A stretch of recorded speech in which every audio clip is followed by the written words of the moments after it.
ये कहानी है इंदौर के पास बसे देवास शहर की और साल है 1955, जहां बड़े बाजार वाले केशरीमल जी और कंचन जी के यहाँ 7 बहनों के बीच जन्म लिया है नन्हे से दिलीप सिंह चौधरी ने। घर में सबके लाडले दिलीप बचपन से ही अपने शांत, सुलझे और समझदारी से भरे मिजाज से सबका दिल छू लेते और पढ़ाई में अक्सर अव्वल आते।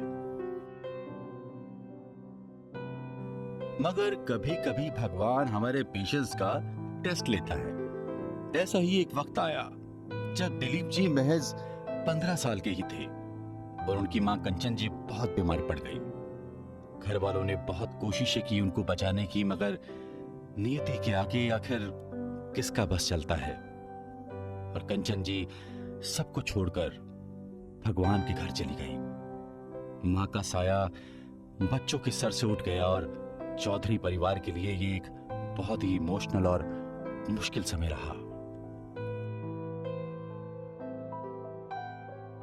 और इस मुश्किल वक्त में दिलीप जी की दादी यानी कि सबकी प्यारी मां और उनकी बड़ी बहन बेबी बेन, वो ममतामयी आंचल बनी जिसने सारे परिवार को अपनी छांव में ढक लिया। इधर दिलीप जी के पिता काका साहब ने दिन रात एक कर दिए परिवार को आर्थिक रूप से संपन्न करने में। उधर मां ने अपने प्यार से सब बच्चों को संभाला और बेबी बेन ने परिवार के हर सदस्य की जिम्मेदारी ले ली।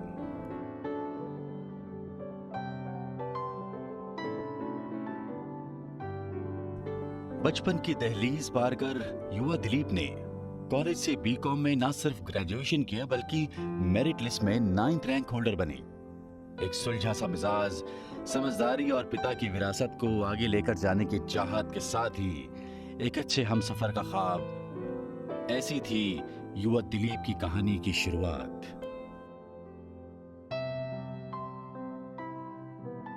एक दिन वो हमसफर खुद चलकर उनके घर आ गई। देवास में ही 1956 में हंसाबाई और सचिदानंद जी के यहाँ साक्षात लक्ष्मी जी ने जन्म लिया। सुंदर नैन नक्श, भोली सी हंसी और सादगी से भरी ममता। जब वो बड़ी हुई तो सारे देवास की सबसे सुंदर लड़कियों में से एक थी, जिन्हें एक नजर में दिलीप जी ने पसंद कर लिया। असल में वो दिलीप की बहन संगीता की सहेली थी और अक्सर उनका घर आना जाना होता रहता था। जब बोलना जरूरी हो तो कह देना चाहिए। दिलीप जी ने अपनी जीनत अमान को आखिर एक लेटर देके कह दिया कि वो उन्हें कितना चाहते हैं। जॉन एलिया की लाइंस उनके हाल दिल को सटीक बयां करती है। किस लिए देखती हो आईना, तुम तो खुद से भी खूबसूरत हो। किस लिए देखती हो आईना, तुम तो खुद से भी खूबसूरत हो। दास्तां खत्म होने वाली है, तुम मेरी आखिरी मोहब्बत हो। इस लेटर का जवाब ममता जी ने आंखों से दे दिया था और यहीं से 50 साल के एक लंबे सफर का आगाज हुआ। जैसे ही दिलीप जी के लिए पहला रिश्ता आया, उन्होंने बेबी बेन को अपनी पसंद बता दी और सभी ने ममता जी को खुशी खुशी घर की बहू स्वीकार कर लिया। मां और काका साहब के आशीर्वाद से 30 मई 1974 को विवाह के बंधन में बंध गए और जल्दी ही इस युवा जोड़े ने परिवार की बागडोर संभाल ली। रीडिंग करने वाले और स्पोर्ट्स जैसे बिलियर्ड, स्क्वैश खेलने वाले दिलीप जी को मिली एक ऐसी हमसफर जिनका इनसे कोई वास्ता नहीं था। वो सिंपल थी और घूमना फिरना पसंद करती थी और तरह तरह की चीजें खरीदने पर खुश हो लेती। और एक दूसरे के अलग होने के बावजूद भी दोनों ने एक दूसरे की चॉइस पर ना क्वेश्चन किया, ना ही एक दूसरे को बदलने की कोशिश की, बल्कि उन्होंने एक दूसरे को एक्सेप्ट कर लिया। कभी कभी कुछ अनबन हुई भी तो रात गई और बात गई का मूल मंत्र साथ लिया। ममता जी साथ खूब घूमे और साथ साथ सारे परिवार की बागडोर को हाथ में ले लिया। समय हो चला था अगली पीढ़ी के डोर नॉक करने का और 3 साल बाद साल 1977 में जन्म हुआ नन्हे से अमरीश का, जो कि सारे घर का खिलौना बन गए। बहुत शरारती होने पर भी सबके चहेते ऐसे थे अमरीश, यानी अंशु भैया। और फिर उनके पीछे एंट्री हुई नन्हे गुंजन की। साल था 1981।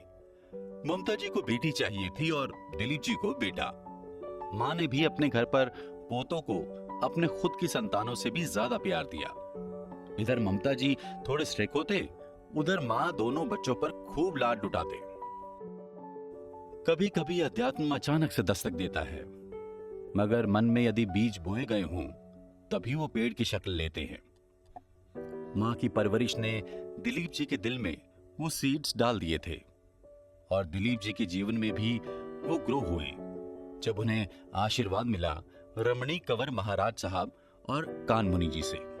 वो समाज में आज भी एक शांत और सुलझे हुए व्यक्ति हैं, जिन्हें उनका धर्म पालन एक अलग ऊर्जा से भर देता है, जिस कारण कोई भी परिस्थिति हो वो अपनी इनर पीस नहीं खोते। दिलीप जी अपने पिता काका साहब की विरासत और बिजनेस संभालने में लग गए। उधर ममता जी ने भी सारे घर को संभाल लिया था, चाहे फिर वो माँ की सेवा हो या दिलीप जी की सारी बहनों और उनके परिवारों का सम्मान हो। उन्होंने कभी कोई कमी नहीं छोड़ी और हंसते खेलते 5 डेकेड्स की ये लॉन्गेस्ट जर्नी आज यूं लगती है जैसे बस पलक झपकी हो। दिलीप जी और उनके परिवार के लिए मां यानी कि उनकी दादी का जाना उतना ही दुखद था जो कुछ साल बाद उनके काका साहब के जाने पर हुआ। यूं लगा कि संसार खाली हो गया। उनकी दादी और माँ बाप ने उनको प्यार करने में कोई कसर नहीं छोड़ी थी। उनकी मां कंचन देवी ने हॉस्पिटल में भी आखिरी सांसें भरते भरते अपने बेटे को स्कूटर गिफ्ट किया। उधर पिता ने इंजीनियरिंग की पढ़ाई करने के लिए उन्हें बाहर भेजना नागवार समझा, क्योंकि वो उनको आंखों से दूर नहीं कर सकते थे। काका साहब के आखिरी समय पर दिलीप जी और उनके छोटे बेटे गुंजन ने भी उनकी सेवा में कोई कसर नहीं छोड़ी।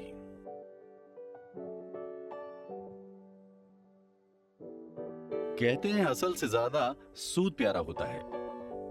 दिलीप जी की दादी, जो कि ममता की मूरत थी, अपने पोते अमरीश और गुंजन को इतना लाड करती कि बच्चे उनके पास सोते, खाते और हमेशा उनके आसपास रहते।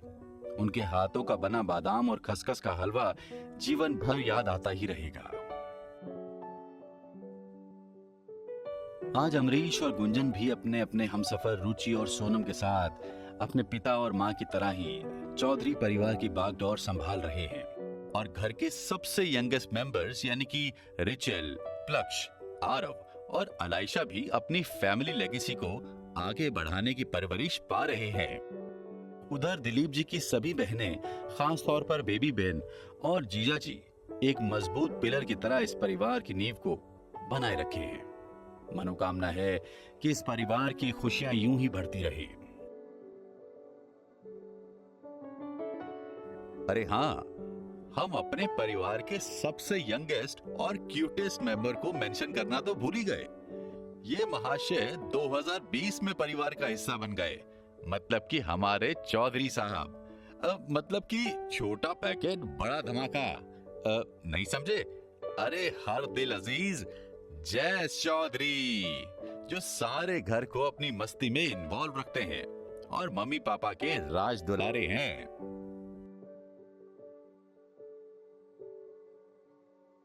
पचास सालों के इस लंबे सफर को तय करने पर आज फिर दिलीप जी अपनी जीनत अमान से कुछ कहना चाहते हैं।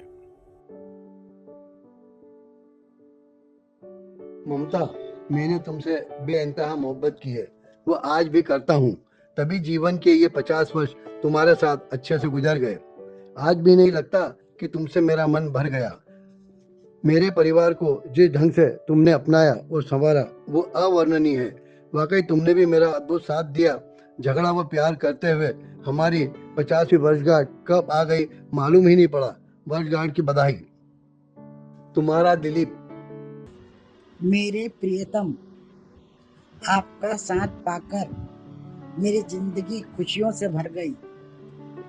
इस जन्म में और हर जन्म में आपका साथ मिले, यही भगवान से मेरी प्रार्थना है।